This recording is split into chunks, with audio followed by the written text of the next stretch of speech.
నిజమైన ప్రేమ ఎపిసోడ్ 1కు స్వాగతం.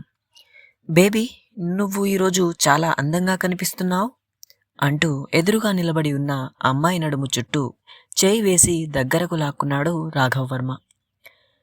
అతని కళ్ళల్లోకి లోతుగా చూస్తూ, మిమ్మల్ని చూసి పెళ్లి చేసుకునేంత అందమైన కొడుకు ఉన్నాడని ఎవరూ నమ్ముతారు డార్లింగ్ అంటూ ఆమె తన మెత్తటి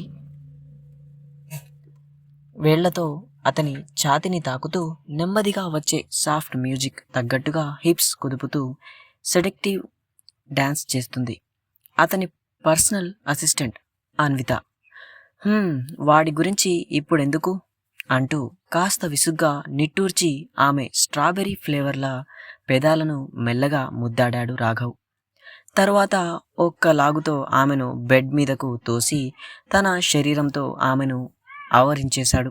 వారిద్దరి మధ్య తీయని ములుగులు, అలాగే ఏవో వింత శబ్దాలతో ఆ లగ్జరీ బెడ్రూమ్ మొత్తం నిండిపోయింది. బెంగళూరు నగరంలోని అత్యంత ధనిక ప్రాంతం కోరమంగళలో ఉన్న భారీ అందమైన విల్లా హెరిటేజ్ ప్యాలెస్. 24 గంటలలో అందుబాటులో ఉండే డజన్ల కొద్దీ సిబ్బంది, ఎప్పుడు వచ్చిపోయే ఐటీ బిజినెస్ పార్ట్నర్లు, విదేశీ డెలిగేట్స్తో నిండి ఉండే ఒక లగ్జరీ కానీ చల్లని లోకం అది. దాని యజమాని రాఘవ్ వర్మ, అతని భార్య శ్రీదేవి. కొడుకు ఆదిత్య పుట్టిన 4 ఏళ్ల తర్వాత హార్ట్ అటాక్తో ఆమె చనిపోయింది. ఆ తర్వాత రాఘవ్ మళ్ళీ పెళ్లి చేసుకోలేదు. బయట వాళ్లకు అతను ఒక డెడిక్టెడ్, కఠినమైన బిజినెస్ టైకూన్గా కనిపించేవాడు. కానీ నిజానికి అతను భావోద్వేగాలకు దూరంగా డబ్బు మరియు శారీరక సుఖాల వైపు మనసు పరుగెత్తే వ్యక్తి. బిజినెస్ ట్రిప్స్ పేరుతో దేశాలు తిరుగుతూ అందమైన మహిళతో సమయం గడపడం అతని సాధారణ అలవాటు. కొడుకు ఆదిత్యను ఇంటి సిబ్బందికి అప్పగించి తన వ్యాపార సామ్రాజ్యంలో మునిగిపోయేవాడు రాఘవ్. తల్లి చిన్నప్పుడే చనిపోవడం, తండ్రి ఎప్పుడూ పనిలో బిజీగా ఉండడం వల్ల ప్రేమ, ఆప్యాయత అనే పదాల అర్థమే తెలియకుండా పెరిగాడు Aditya.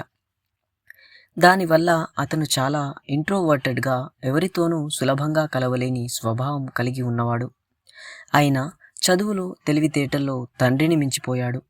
Digital animation, game development మరియు ఆధునిక టెక్నాలజీలో ఉన్నత స్థాయి కోర్సులు పూర్తి చేశాడు ఆదిత్య.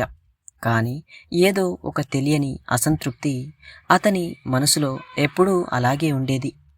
ఈ ఖరీదైన లగ్జరీ జీవితం అతనికి ఒక బందీఖానాలా అనిపిస్తూ ఉండేది. ప్రతిరోజు ఉదయం లేచి జిమ్లో వర్కౌట్ చేసి ఫ్రెష్ అయి సర్వెంట్స్ సర్వే చేసిన బ్రేక్ఫాస్ట్ తిని తను రూమ్లోకి వెళ్ళి ల్యాప్టాప్ ముందు కూర్చుని గేమ్ డిజైన్లు మరియు యానిమేషన్ ప్రాజెక్టులతో సమయం గడపడం, ఇదే అతని రోజువారీ రొటీన్. కొన్నిసార్లు ఈ చల్లని ఖాళీ లగ్జరీ జీవితం నుంచి ఎక్కడికైనా దూరంగా పారిపోవాలని అతని హృదయం తీవ్రంగా కోరుకుంటూ ఉండేది. ఆ రోజు కూడా అలాగే వచ్చింది. అయితే మార్నింగ్ రొటీన్ పూర్తి చేసుకుని కింద హాల్లోని భారీ డైనింగ్ టేబుల్ వద్ద కూర్చున్నాడు ఆదిత్య.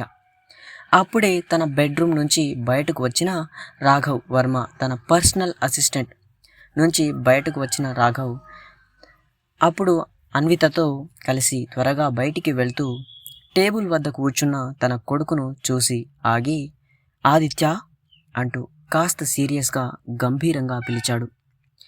ఇక ఎపిసోడ్ 1 సమాప్తం. తిరిగి మరో ఎపిసోడ్ 2 నిజమైన ప్రేమ గాథతో మళ్ళీ వస్తాను. దయచేసి మన ఛానల్ని సబ్స్క్రైబ్ చేసుకుంటూ, అలాగే ఈ పార్ట్ 1 ఎపిసోడ్ ఎలా ఉందో కామెంట్ రూపంలో తెలియజేయగలరు. ధన్యవాదాలు.